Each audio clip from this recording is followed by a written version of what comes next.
They thought peace would hold, that humanity would bow its head, accept the laughter of empires, and retreat into silence. But aboard the orbital station above Varen Prime, silence was the last thing Captain Elias heard. The hall still rang with mockery, the jeers of alien diplomats who had dismissed Earth's plea for respect, who had sneered at our fragile fleets. The galaxy expected surrender. They believed the Terran spirit had been broken. Yet far beyond the station's windows, hidden in the dark, something stirred. Hulls of steel older than treaties. Crews whose oaths were carved not in ink, but in sacrifice. Engines that had crossed gulfs of void where no alien dared follow. Elias knew the moment was coming. Humanity had asked for peace. Peace had been denied. The stars themselves seemed to hold their breath as the Terran fleet broke from shadow, silent warships igniting against the black. The galaxy's laughter died in that instant, because the question was no longer whether humanity could survive. It was whether the galaxy could. Captain Elias Kalen had never wanted to be a symbol. On Earth, before the stars opened, he had been a teacher, a historian who lived among archives of dust and yellowed parchment, tracing the stubborn story of humankind. Wars survived, empires fallen, rebirths from ruin. He believed history's greatest lesson was not in victories, but in endurance. Humanity always endured. Now that same endurance had dragged him far from his classroom and placed him at the head of a diplomatic mission that was supposed to prove Earth's place among the stars. Instead, he sat in the sterile chamber of Varen Prime's High Council and listened as the galaxy laughed in humanity's face. The alien delegations glittered with wealth, draped in silks, scaled hides, and jeweled crests. Their voices overlapped like the hiss of snakes, their amusement sharp as blades. "Terrans," one chittered, mandibles clicking. "You bring words as though they are weapons. And yet your fleets are... what? Patrol craft? Cargo shells?" The chamber erupted in laughter. Elias said nothing. He was practiced at silence, practiced at watching storms build in the distance. His aides shifted uncomfortably, young officers in stiff collars who had believed, truly believed, that Earth's olive branch might be accepted. Elias envied their innocence. He had studied too much history to trust peace offered to the weak. Behind the mockery, Elias saw the truth. The empires did not fear humanity. Not yet. And that ignorance would cost them. Life aboard the Terran diplomatic cruiser Ardent Dawn had once felt almost hopeful. Officers shared coffee in the mess, spoke in hushed tones about seeing strange suns, and joked about the possibility of trade instead of war. Elias himself walked the decks at night, speaking quietly with the crew. Many were too young to remember Earth's last war, when survival was measured in rations and ash. They thought the galaxy was a chance at redemption. He wished he could believe it. Instead, he had read the treaties twice, thrice, each line laced with poison, each promise of alliance little more than a leash. Humanity was to kneel, to surrender its independence in exchange for protection that was nothing more than subjugation. Protection always demanded a price. That morning, when the message from Earth had come, final orders, Elias had read it alone. A simple transmission, encoded in a cadence older than the stars they now crossed. It gave him no choice, and yet all the choice in the world. Earth was done asking. Outside the great windows of the station, the void glittered with ordinary traffic, freighters crawling on trade lanes, couriers darting between outposts. None of the alien delegates looked twice. None suspected that beyond the drift of civilian ships, beyond the blind spots their arrogance had never considered, humanity's answer was waiting. Warships, silent, patient, unseen. The fleet had been moving for weeks, hidden in the darkness between stars, engines damped, heat signatures buried. Not the scattered defense craft the galaxy assumed Earth possessed, but ships designed in secret, assembled in shipyards carved beneath oceans and mountains, powered by the desperate will of a species that had learned survival by clawing through every extinction threat hurled its way. Humanity had offered peace, but it had not come unprepared. Elias sat straighter as the council chamber lights dimmed, signaling the end of session. Alien voices still hissed with mockery, yet in his mind he heard another sound entirely, the low vibration of engines thrumming in the dark. He remembered telling his students long ago, "History is a mirror. It shows us not only where we've been, but where we will be forced to go again." The galaxy thought humanity weak, naive, laughable, but history had never favored those who mocked survival. And soon, very soon, the stars themselves would carry the echo of that lesson. The chamber emptied with the sound of laughter still clinging to the walls. Elias walked out in silence, flanked by his aides, the weight of mockery heavy in the air like smoke. They had come to offer peace, peace signed in humility, wrapped in goodwill, and the galaxy had spit it back like sour wine. But the real sting wasn't the insults. It was the truth buried in them. They believed humanity weak. They believed Terrans incapable of anything more than begging. That arrogance was about to become their undoing. On the shuttle back to the ardent dawn, the aides whispered furiously, their faces pale. "Captain, sir, they won't take us seriously. If we refuse the treaty, they'll move against Earth," Elias finished for them, voice calm, measured. "Yes, they've already decided as much. What you heard in that chamber was not negotiation. It was a verdict." The younger officer clenched his fists. "So what do we do?" Elias didn't answer. Instead, he looked out the shuttle window as the Terran ship loomed larger against the void, its scarred hull reflecting station light. A diplomatic cruiser, outwardly unarmed. Outwardly. He thought of the message Earth had sent, the one carried in the old code, a code only men and women like him still remembered. Not orders, a promise. If peace fails, humanity will not stand alone. The ardent dawn hummed alive as they boarded. Crew members saluted, their eyes darting to Elias for unspoken answers. He gave them none. Not yet. Instead, he went straight to the comms chamber. "Secure channel. Priority black." The officer on duty hesitated only a moment before engaging the encryption suite. The lights dimmed, screens flickered, and the hum of the ship deepened. Elias placed his hand against the glass of the console, and in that instant his words crossed the void. "This is Captain Elias Kalen." Condition torchlight. The words echoed like a prayer. Across the dark gulf between stars, humanity's hidden fleet stirred. The first to respond was the battleship Resolute, a leviathan of steel, her hull blackened from years of classified trials in silent orbits. Torchlight received. Then came the carriers Atlas and Oathbound, their hangars sealed with wings of strike craft held like arrows in a quiver. Standing by, one by one, the names filled the console, every one of them a monument to Earth's endurance. Endurance, Valiant, Iron Dawn, Reclaimer. Not a scattered defense force, not the pitiful flotilla the empires mocked, but a fleet forged in secrecy, built for the day peace collapsed. The day had come. On Varen Prime, the Council's laughter carried into evening. Speeches praising their own strength echoed in great halls of glass. They saw no danger, no shadows moving beyond their reach. But Elias knew better. War had always been a teacher humanity could not escape. The fleet began its silent approach.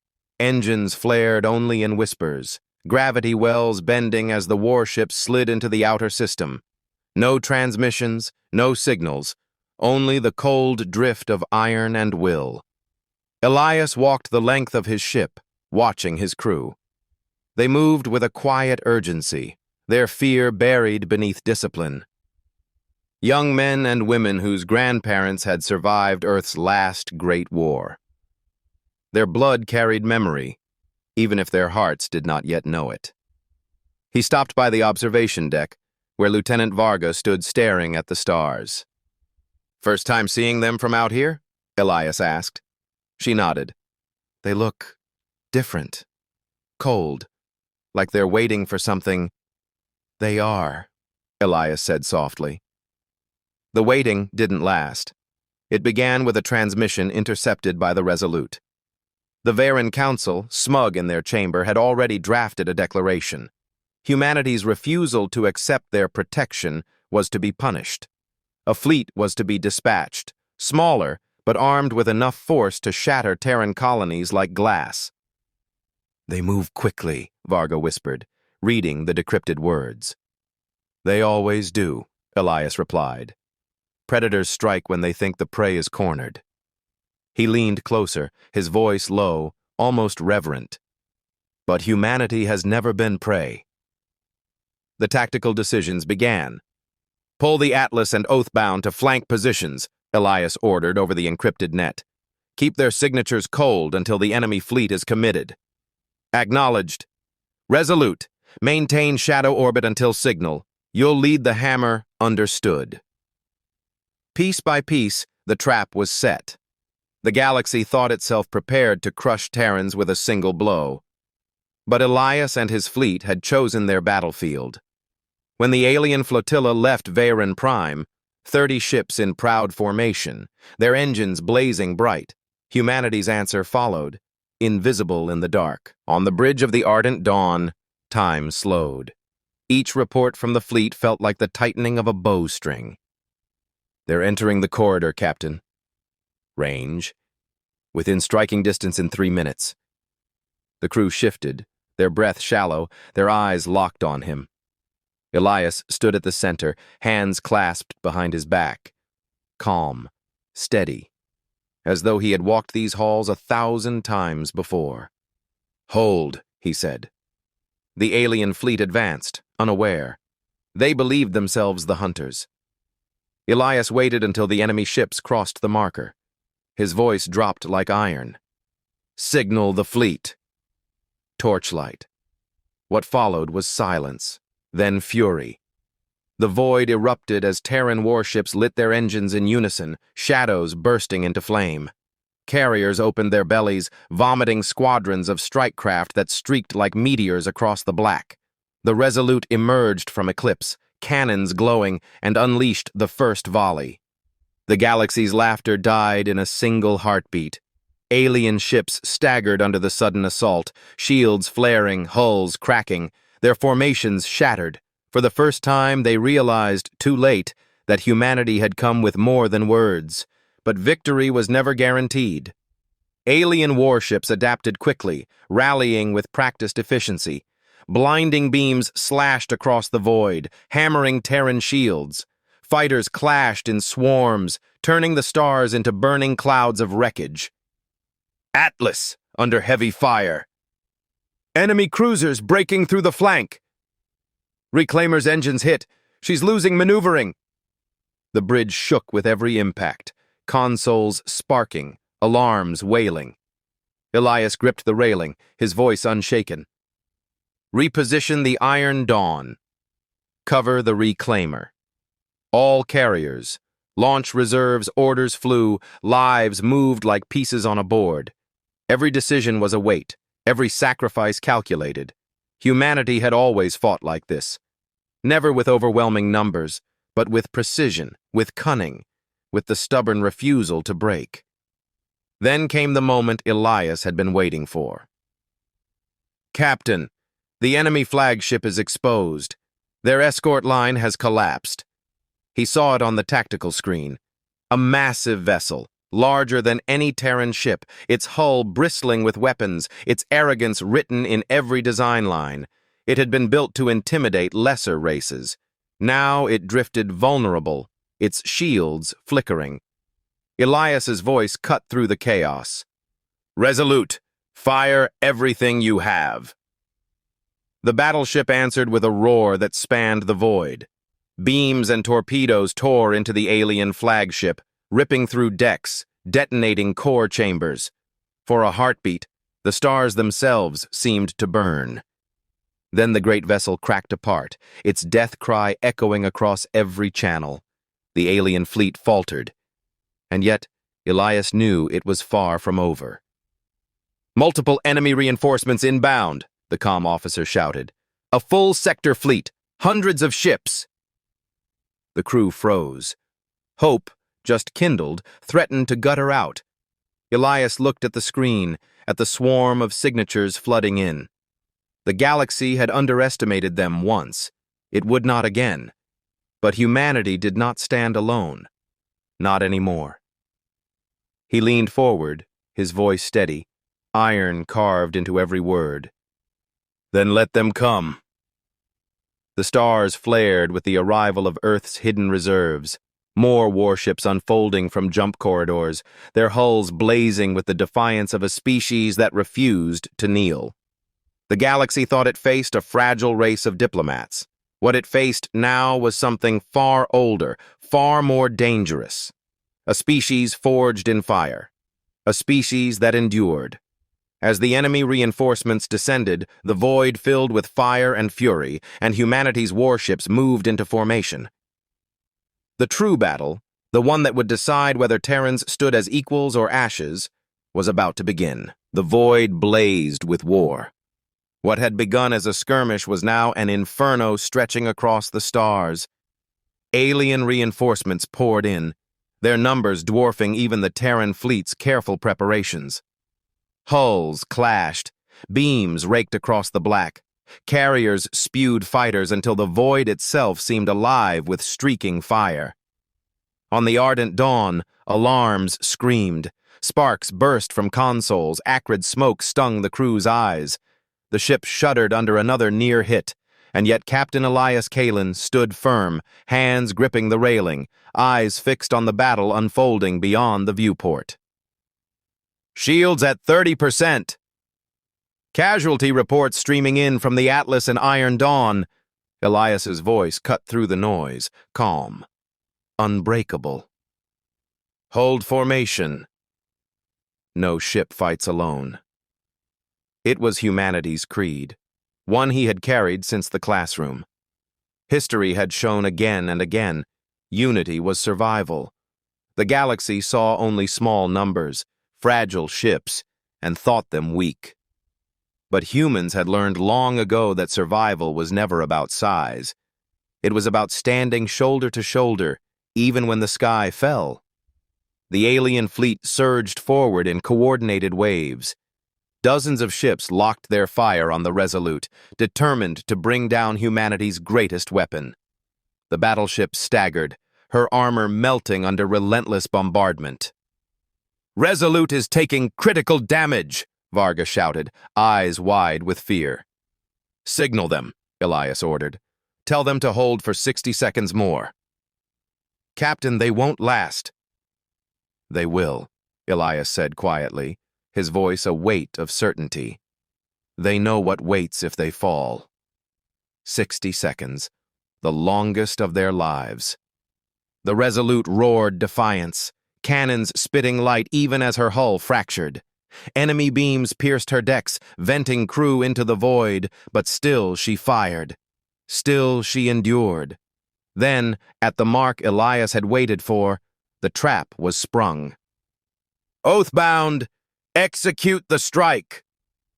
From shadowed flanks, Terran carriers opened their hangars. Squadrons of fighters, hundreds strong, streaked out in silent unison, diving beneath the chaos.